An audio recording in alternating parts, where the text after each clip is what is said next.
অনেক ক্ষেত্রে আমি নিজেও পরে শুনে দেখলাম যে অনেকটা অতিরঞ্জিত অথবা বাড়াবাড়িমূলক হয়ে গেল কিনা, আরেক ভাইয়ের হক নষ্ট করা হলো কিনা, এই সার্বিক বিষয়গুলো চিন্তা করে আমি নিজে, যারা আমার শ্রোতা রয়েছেন তাদের কাছে আমি নিজে দুঃখ প্রকাশ করছি, ভাইয়ের কাছেও ক্ষমা চাচ্ছি।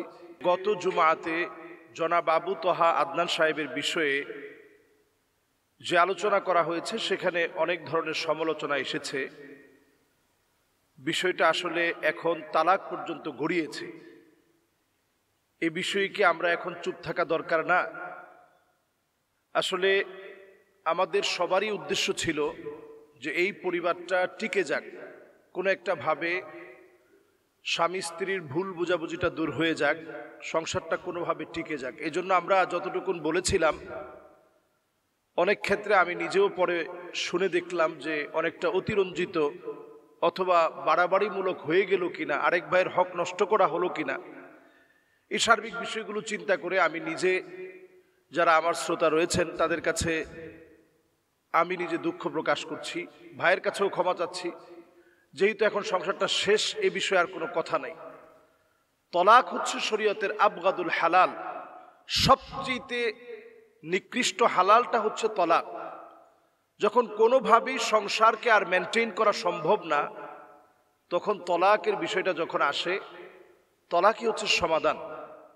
তো আমরা দেখেছি যে মুফতি আব্দুল মালিক হাফিজাহুল্লাহ ওয়া রাআহ, উনার সামনে, বাংলাদেশের সবচেয়ে বড় মুরব্বীদের একজন তিনি, উনার সামনে সুন্দরভাবে এটা সুসম্পন্ন হয়েছে তালাকটা। এখন আর এই বিষয়ে আমরা কোনো কাদা ছোড়াছড়ি না করি এবং কারো নামে আমরা অপবাদ না দিই, কারো দোষ ত্রুটি খোঁজার চেষ্টা না করি। যেটুকুন আমরা করে ফেলেছি সবটুকুন আমরা বাদ দিয়ে দিই। আল্লাহর কাছে আমরা এতটুকুন বলি যে দোষী তাকে আল্লাহ রাব্বুল আলামিন যেন পরিশুদ্ধ হওয়ার সুযোগ দেন, প্রত্যেককে যেন আল্লাহ তাআলা চরিত্রবান বানান।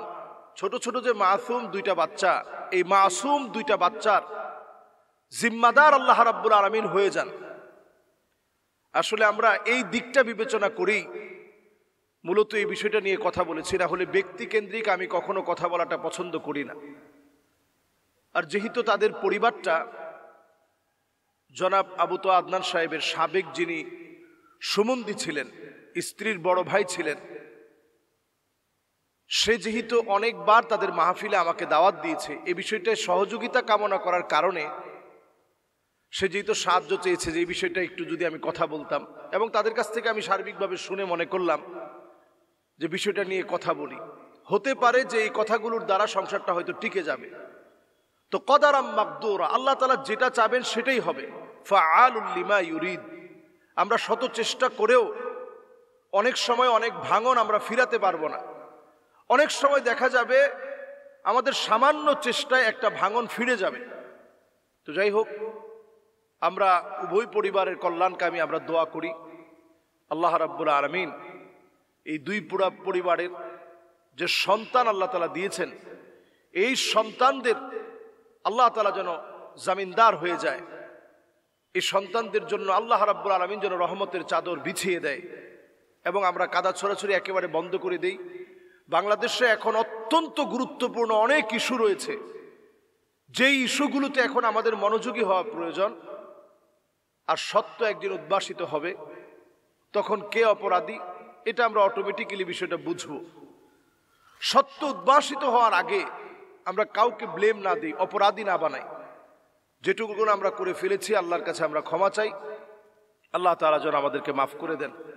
আসসালামু আলাইকুম ওয়া রাহমাতুল্লাহি ওয়া বারাকাতুহু।